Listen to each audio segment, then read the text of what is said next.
अस्सलाम वालेकुम students, welcome back again. मैं मोहम्मद वकास, आपका chemistry teacher and this is your channel MWS chemistry.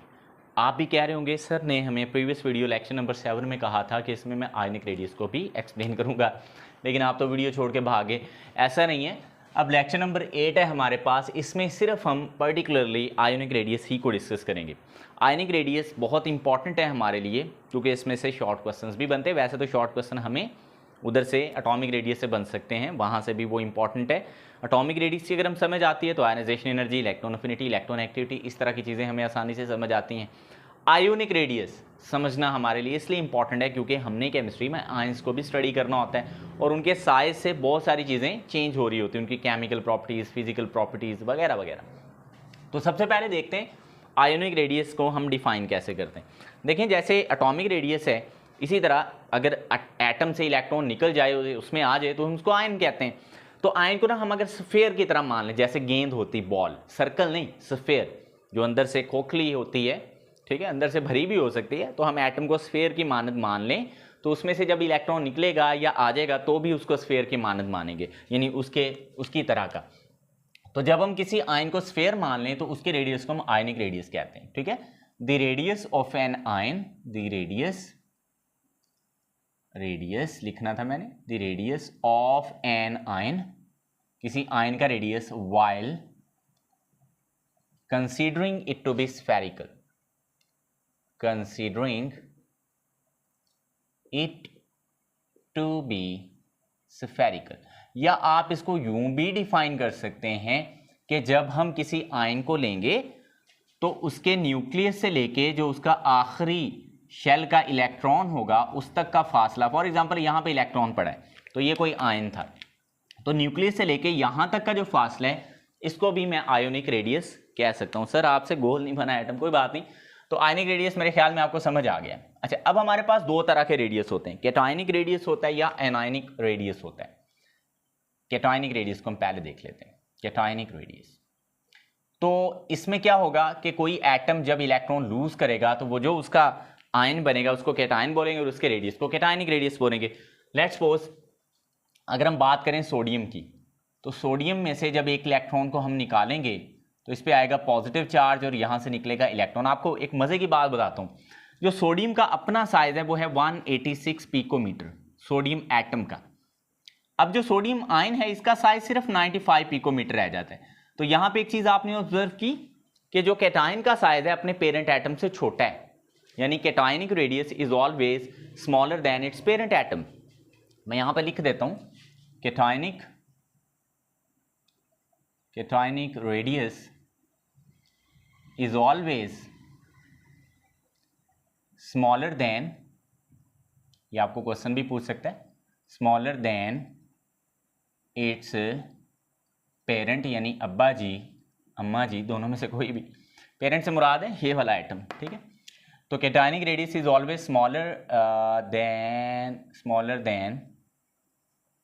It's parent atom.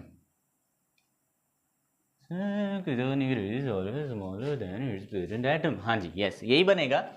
अब देखें ये क्यों ऐसा होता है, इसकी बहुत सारी रीजंस हैं, उसमें से दो रीजन मेजर हैं हमारे पास। अब हम ये सोडियम एटम को बनाते हैं, तो सोडियम एटम में ना इस तरह से 3 शेल्स होते हैं यूं, सही है। पहले शेल में एटम की बात कर रहा हूँ, 2 इलेक्ट्रॉन होते हैं, फिर 8 होते हैं, फिर 1 होता है। प्रोटॉन इसमें है 11 क्योंकि एटॉमिक नंबर 11 है, और इलेक्ट्रॉन भी हैं 11, तो जितने प्रोटॉन है उतने ही इलेक्ट्रॉन्स हैं। अब यहाँ पे आते हैं, देखें, अब जब इलेक्ट्रॉन लूज होगा ना, यहाँ से एक निकलेगा तो एक शेल रिमूव हो जाएगा सोडियम का। उसकी वजह यह है कि आखिरी शेल में एक इलेक्ट्रॉन था, जब वो रिमूव हुआ तो वो शेल ही नहीं रहा यहाँ पे, तो प्रोटॉन यहाँ पे उतने ही हैं 11, लेकिन इलेक्ट्रॉन हो गए 10। अब यहाँ पे दो चीज़ें हुई हैं अगर आप गौर से देखें, एक तो यहाँ पे नंबर ऑफ शेल रिमूव हुआ, इसलिए कैटायन छोटा हो गया अपने पेरेंट एटम से, and the second thing is कि जो प्रोटॉन और इलेक्ट्रॉन है उसकी रेशियो भी डिस्टर्ब हुई है। पहले जो प्रोटॉन थे वो 11 प्रोटॉन 11 इलेक्ट्रॉन को अपने साथ जोड़ के रख रहे थे, अट्रैक्ट कर रहे थे। अब जो 10 इलेक्ट्रॉन है उन पर 11 प्रोटॉन की गिरफ्त और बढ़ जाएगी, एक तो शेल रिमूव हो गया और दूसरा गिरफ्त यानी अट्रैक्शन ऑन इलेक्ट्रॉन्स, जो रिमेनिंग 10 इलेक्ट्रॉन्स है, by the 11 protons is greater comparative to these 11 electrons, that is why this cation will collapse in size as compare to its parent atom. Alright, उम्मीद है कि आपको ये बातें समझ आई हैं, है ना। दो बातें हैं याद रखनी है, या तो नंबर ऑफ शेल्स रिमूव होता है, लेकिन नंबर ऑफ शेल्स सारे केसेस में रिमूव नहीं होता, अभी मैं आपको रीजन भी बताता हूं। लेकिन जो इलेक्ट्रॉन प्रोटॉन की डिस्टर्बेंस है वो होनी है जब कैटायन या एनायन बना है। कैटायन बनने में इलेक्ट्रॉन ने कम होना है, तो रिमेनिंग इलेक्ट्रॉन्स पर न्यूक्लियस की कशिश जो है वो बढ़ जानी है। क्लियर हो गया? तो ये बात आपने याद रखनी। और नंबर ऑफ शेल हर दफा रिमूव नहीं होते। मिसाल के तौर पे यहाँ पे यही एटम अगर मैग्नीशियम होता और वहां पे यहाँ 2 इलेक्ट्रॉन होते, तो जब एक इलेक्ट्रॉन निकलता है ना, मैग्नीशियम की मैं बात कर रहा हूं, तो फिर यहाँ पे एक इलेक्ट्रॉन अभी भी बच जाता। प्रोटॉन 12 होते, है ना, इलेक्ट्रॉन भी 12 होते, तो अब प्रोटॉन रह जाते कम होके 11 इलेक्ट्रॉन सॉरी, और प्रोटॉन होते 12। अब शेल रिमूव नहीं होगा मैग्नीशियम के केस में जब पहला इलेक्ट्रॉन निकलेगा, लेकिन फिर भी ये तो होगा ना कि प्रोटॉन इलेक्ट्रॉन की रेशियो डिस्टर्ब हुई है। तो इसलिए मैं कह रहा हूं कि नंबर ऑफ शेल का निकलना हर दफा पॉसिबल नहीं होता। बाज़ औक़ात नंबर ऑफ शेल रिमूव ना भी हो तो भी कैटायन का साइज छोटा हो जाता है, क्योंकि प्रोटॉन उतने ही रहते हैं, इलेक्ट्रॉन कम होने की वजह से रिमेनिंग इलेक्ट्रॉन पर प्रोटॉन की अट्रैक्शन बढ़ जाती है। उम्मीद है कि ये मेरी बात आपको क्लिक कर गई होगी। तो मैं इसको दोबारा से बना देता हूँ सोडियम, क्योंकि हमने एग्जाम्पल ली है सोडियम की, तो ये नहीं होगा। और यहाँ पे हमारे पास 11 और यहाँ पे 10 थे। तो आई रियली होप कि कैटायन अपने जो कैटायनिक रेडियस है अपने पेरेंट एटम से क्यों छोटा होता है, ये बात आपको बड़ी आसानी से यहाँ पे समझ आ गई होगी। अब यहाँ पे हम आते हैं ट्रेंड की बात अगर की जाए, तो ट्रेंड बिल्कुल वही है। अगर हम कैटायन की साइज की बात करें तो टॉप टू बॉटम वो बढ़ना ही बढ़ना है। उसकी वजह है नंबर ऑफ शेल्स ज़्यादा होंगे जब हम ऊपर से नीचे आएंगे, भले वो कैटायन हो या सिंपल एटम हो। और जब उसने पीरियड में हमने लेफ्ट टू राइट जाना है, मैं सिर्फ कैटायन के रेडियस की बात कर रहा हूँ, तो वो कम ही होना है। तो ये सिंपल याद रख लें कि टॉप टू बॉटम कैटायन हो या एनायन हो, अभी हमने आगे एनायन भी पढ़ना है, तो एटम कैटायन या एनायन दोनों रेडियाई का साइज बढ़ना ही है ग्रुप में टॉप टू बॉटम, जैसे एटम का साइज बढ़ता था। और पीरियड में वो लेफ्ट टू राइट काम होना है, भले वो कैटायन का रेडियस हो या एनायन का। वो मैं क्लियर कर रहा हूं आपको, दोबारा से सुन लें। रेडियस कैटायन का हो या एनायन का, पीरियड में लेफ्ट टू राइट उसने कम होना है, बिल्कुल वैसे जैसे साइज ऑफ एटम कम हुआ। और टॉप टू बॉटम बढ़ना है कैटायन या एनायन के रेडियस ने, बिल्कुल वैसे ही जैसे हमने देखा कहां पर, यस, एटम के साइज में। और इसकी वजूहात वही हैं जो हमने पढ़ी कि left to right number of shells नहीं बढ़ते, शील्डिंग इफेक्ट नहीं बढ़ता, इफेक्टिव न्यूक्लियर चार्ज बढ़ता है। और top to bottom number of shells बढ़ते हैं, शील्डिंग इफेक्ट बढ़ता है, न्यूक्लियर चार्ज बढ़ता है, but not effective. So these are the reasons. Now we will discuss about anionic radius. यहां तक अगर आपको समझ आइए तो वीडियो को लाइक कर दें, ठीक है, वीडियो को लाइक जरूर किया करें, और अगर जरूरत पड़े तो इसको शेयर भी कर दिया करें। जल्दी से आगे बढ़ते हैं। अब हम बात करते हैं एनायनिक रेडियस की। फिर मैं आपको ना लास्ट पे एक बोनस चीज बताऊंगा, उनको हम बोलते हैं आइसो इलेक्ट्रॉनिक आयंस। वो बड़ा मजे का होगा। उम्मीद है कि ये बातें आपको यहां तक तो क्लियरली समझ आई होंगी। अब हम बात करें एनायनिक रेडियस। एनायन का मतलब होता है नेगेटिव आयन, तो एनायनिक रेडियस से मुराद हो गया नेगेटिव आयन का रेडियस। बिल्कुल ये उलट है कैटायनिक रेडियस से। तो यहां पे हमने लिखा था cationic radius is always smaller than, तो हम यहां पे लिखेंगे anionic radius is always greater than. तो यहां पे उल्टा हो गया, ठीक है। अब इसके एग्जांपल भी हम लेते हैं। Let's suppose we have chlorine atom. So chlorine atom आपको पता है इसका साइज होता है 99 पिकोमीटर, एटम का साइज। अब जब ये इलेक्ट्रॉन गेन कर लेता है तो यहां पर ये बन जाता है क्लोराइड आयन। अब क्लोराइड आयन का साइज आपको पता है 181 पिकोमीटर है, तो बड़ा हो गया ना, यानी क्लोरीन एटम छोटा है और उसका एनायन जो है वो बड़ा है। अब इसकी वजह ये है, वजह भी जान लेते हैं। तो जो क्लोरीन एटम था उसमें इस तरह से थे 3 शेल्स यूं, तो पहले शेल में 2 इलेक्ट्रॉन थे, फिर 8 थे और यहाँ पे 7 हैं, ठीक हो गया। और जब वो एनायन बना यानी नेगेटिव आयन, तो हुआ ये कि क्या हुआ सर बताएं आप, मैं बताता हूँ ना, सब्र रखें, थोड़ा सा सब्र नहीं रखते बस आप लोग। यहाँ पे 8। अब हुआ क्या है कि यहाँ पे पहले प्रोटॉन थे, क्योंकि 17 होता है एटॉमिक नंबर, 17 हम इसको कहते हैं। प्रोटॉन भी इतने थे और इलेक्ट्रॉन भी 17 थे। अब प्रोटॉन तो 17 है, लेकिन इलेक्ट्रॉन बढ़ के कितने हो गए 18। अब यहाँ पे भी 2 चीजें हुई हैं। एक तो देखें वो प्रोटॉन इलेक्ट्रॉन रेशियो डिस्टर्ब हो गई। अब प्रोटॉन उतने ही रहे हैं, पहले भी उतने ही थे, लेकिन वहां पे इलेक्ट्रॉन कम हुए थे, यहाँ पे इलेक्ट्रॉन हो गए ज्यादा। तो जो अट्रैक्शन थी ना वो अब बढ़ने के बजाय कम हो गई है। क्योंकि जाहिर बात है 17 प्रोटॉन पहले 17 इलेक्ट्रॉन को अपनी तरफ अट्रैक्ट कर रहे थे। अब जो 17 प्रोटॉन है वो 18 प्रोटॉन को कम अट्रैक्ट करेंगे, क्योंकि जो 18वां एक्स्ट्रा इलेक्ट्रॉन आया वो कम अट्रैक्शन फील करेगा बाय द न्यूक्लियस। एक तो ये वजह। फिर वो जो आने वाला 8वां इलेक्ट्रॉन है जो यहां पे आ रहा है, 8वां एक मजीद एक्स्ट्रा इलेक्ट्रॉन जिसको हम कह रहे हैं 8th इलेक्ट्रॉन आप उसको कह लो या एक्स्ट्रा इलेक्ट्रॉन, ये जो है आने वाले जो आने वाला 8वां इलेक्ट्रॉन है आखिरी शेल के अंदर, वैलेंस शेल के अंदर, वहां पे पहले भी तो 7 इलेक्ट्रॉन मौजूद है ना, वो भी नेगेटिव चार्ज रखते हैं और आने वाले इलेक्ट्रॉन पर भी नेगेटिव है, तो सेम चार्ज क्या करेंगे, रिपल्शन क्रिएट करेंगे। उसकी वजह से भी साइज जो है वो बड़ा होगा। अब दो वजूहात हैं साइज ऑफ एटम बड़ा होने की एनायन की अपने पेरेंट एटम से। पहली वजह यह है कि इलेक्ट्रॉन बढ़ गए, इलेक्ट्रॉन बढ़ने से attraction of nucleus on electrons वो कम हो गई। And the second thing is that कि जो 8th इलेक्ट्रॉन ऐड हुआ in the valence shell of this atom of chlorine, तो उसमें जो पहले से मौजूद आखिरी शेल में 7 इलेक्ट्रॉन थे वो इनकमिंग इलेक्ट्रॉन को रिपेल करेंगे, तो रिपल्शन में क्लाउड ऑफ एटम बड़ा होगा। क्लाउड ऑफ एटम से मुराद है एटम के शेल्स का साइज। तो वो जब बड़ा होगा तो फिर क्या होगा, तो ऑब्वियस सी बात है एटम का जो साइज है यानी एनायन का साइज अपने पेरेंट एटम से हो जाएगा बड़ा, यानी नेगेटिव आयन अपने पेरेंट एटम से हमेशा बड़ा होगा। एनायन के बारे में भी आप याद रख लें, top to bottom size of anion बढ़ेगा और लेफ्ट टू राइट ये कम होगा, same as cationic and anionic radius, sorry cationic radius. Anionic radius भी टॉप टू बॉटम बढ़ता है, लेफ्ट टू राइट कम होता है। कैटायनिक रेडियस में भी टॉप टू बॉटम वो बढ़ता था, लेफ्ट टू राइट कम होता था। Same is true for atom के साइज के लिए कि एटम का साइज भी टॉप टू बॉटम बढ़ता है, लेफ्ट टू राइट कम होता है। ये मैं बता के थक गया हूं। अब हम जो असल बात पे आएंगे वो हैं iso electronic ions. Iso electronic ions क्या होते हैं मैं जल्दी से बता देता हूं आपको।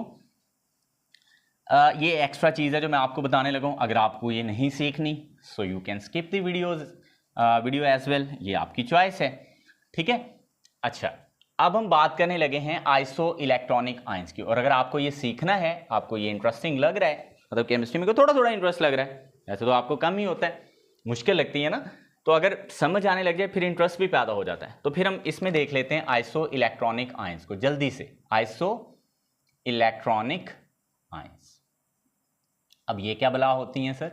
आइसो का मतलब होता है सेम, इलेक्ट्रॉनिक मीन जिनमें सेम नंबर ऑफ इलेक्ट्रॉन्स हो, ऐसे ions having same number of electron, those ions contain same number of electron, those ions having same number of electrons are called isoelectronic ions. मैं बताता हूं, अब हम पहले cationic isoelectronic ions की example ले लेते हैं, कैटायंस की। तो कैटायंस की एग्जांपल में हमारे पास, मैं यहां से ले लेता हूं सोडियम, मैग्नीशियम और एल्यूमिनियम तक, ठीक है। तो देखें सोडियम, मैग्नीशियम एंड एल्यूमिनियम, ये तीन हमारे पास एटम्स हैं। अब सोडियम के पास प्रोटॉन है 11, मैग्नीशियम के पास है प्रोटॉन 12, एल्यूमिनियम के पास है प्रोटॉन 13। सर आपको कैसे पता? मुझे इसलिए पता है क्योंकि मुझे इनके एटॉमिक नंबर पता है। इसका एटॉमिक नंबर 11, 12 और 13 है, ठीक है। तो इलेक्ट्रॉन इसमें भी होंगे 11, सर इसमें होंगे 12 और इसमें होंगे 13, क्योंकि जितने प्रोटॉन होते हैं न्यूट्रल एटम के अंदर उतने ही इलेक्ट्रॉन होते हैं। अच्छा, अगर इसमें से मैं एक इलेक्ट्रॉन निकाल दूं तो इस पे पॉजिटिव 1 चार्ज आ जाएगा, तो इसके इलेक्ट्रॉन रह जाएंगे 10। इसमें से अगर मैं 2 इलेक्ट्रॉन निकाल दूं तो इस पे +2 चार्ज आएगा, तो इसके भी इलेक्ट्रॉन रह जाएंगे 10। और अगर इसमें से मैं 3 इलेक्ट्रॉन निकाल दूं, क्योंकि इसके वैलेंस शेल में 3 है, इसके 2 हैं और इसके 1 है, इसमें से 1 निकाला जा सकता है, इसमें से 2 और इसमें से 3, तो इसके भी 10 रह जाएंगे। अब आप चेक करो, ये तीनों आयंस हैं, ये तीनों आयंस हैं, और तीनों आयंस के आखिरी टोटल जो नंबर ऑफ इनके इलेक्ट्रॉन्स है वो 10-10 रह गए, प्रोटॉन चेंज है। तो these ions are called isoelectronic ions, क्योंकि इनके अंदर सेम नंबर ऑफ इलेक्ट्रॉन। आप मुझे बता सकते हैं इनमें से सबसे छोटा आयन कौन सा होगा? सबसे छोटा वो इसी बिल्कुल समझ आ गया, पीरियड में left to right size of cation कम होना है, एक तो ये वजह। लेकिन असल में जो हमारे पास एल्यूमिनियम +3 है, इसने 3 इलेक्ट्रॉन लूज किए हैं, इसके प्रोटॉन ज्यादा हैं, तो 13 प्रोटॉन 10 इलेक्ट्रॉन को खींच रहे हैं, 12 प्रोटॉन 10 इलेक्ट्रॉन को खींच रहे हैं, 11 प्रोटॉन 10 इलेक्ट्रॉन को खींच रहे हैं। तो सबसे ज्यादा जो अट्रैक्टिव न्यूक्लियर फोर्स है वो यहाँ पे लग रही है, तो ये सबसे छोटा हो जाएगा साइज में, और सबसे बड़ा हो जाएगा ये। तो जो सबसे छोटा होगा उसको हम ऐसे लिखेंगे, यानी ये साइज में सबसे छोटा है, और सबसे बड़ा कौन सा? ये वाला, ये सबसे छोटा, स्मॉलर, सबसे स्मॉलर, स्मॉलेस्ट इन तीनों में से, और ये ग्रेटेस्ट या लार्जेस्ट, ठीक है। तो ये आपने याद रखना है। अब हम आते हैं एनायंस पर। एनायंस भी आइसो इलेक्ट्रॉनिक हो सकते हैं। एनायंस मसलन सर कैसे हो सकते हैं? जैसे नाइट्रोजन है, जैसे ऑक्सीजन है और फ्लोरीन है। नाइट्रोजन के पास प्रोटॉन होते हैं 7, ऑक्सीजन के पास प्रोटॉन होते हैं 8, फ्लोरीन के पास प्रोटॉन होते हैं 9, ये इनके एटॉमिक नंबर हैं। इसके इलेक्ट्रॉन होंगे 7, इसके इलेक्ट्रॉन होंगे 8, इसके इलेक्ट्रॉन होंगे 9। लेकिन अगर इस पे -3 चार्ज आ जाए तो इसके आखिरी शेल में ऑक्टेट पूरा होने के बाद 10 इलेक्ट्रॉन मुकम्मल हो जाएंगे, और इसको ऑक्टेट पूरा करने के लिए 2 इलेक्ट्रॉन चाहिए, तो ये भी 10 इलेक्ट्रॉन हो जाएंगे। इसको ऑक्टेट पूरा करने के लिए सिर्फ 1 इलेक्ट्रॉन चाहिए, तो इसके भी 10 पूरे हो जाएंगे। तो अब ये आयंस भी आइसो इलेक्ट्रॉनिक हैं, ये आयंस भी आइसो इलेक्ट्रॉनिक हैं। तो हाँ, आप इसमें से बता सकते हैं सबसे छोटा कौन है? सबसे छोटा वो है जिसने सबसे कम इलेक्ट्रॉन्स लिए हैं। या आप यूं कह लो, इनमें से सबसे छोटा वो होगा जिसके पास प्रोटॉन्स ज्यादा हैं। जैसे यहां पे सबसे छोटा कौन था? जिसके पास प्रोटॉन ज्यादा थे, 13 प्रोटॉन है और उसके पास 11 है, तो छोटा साइज ये था। अब यहां पे इलेक्ट्रॉन तो बराबर है, उससे तो हम जज नहीं कर सकते, हमने देखना है जिसके पास प्रोटॉन ज्यादा हैं। तो प्रोटॉन सबसे ज्यादा फ्लोरीन के पास हैं, तो फ्लोरीन ही यहाँ पे सबसे छोटा है। तो अगेन यही होगा ये।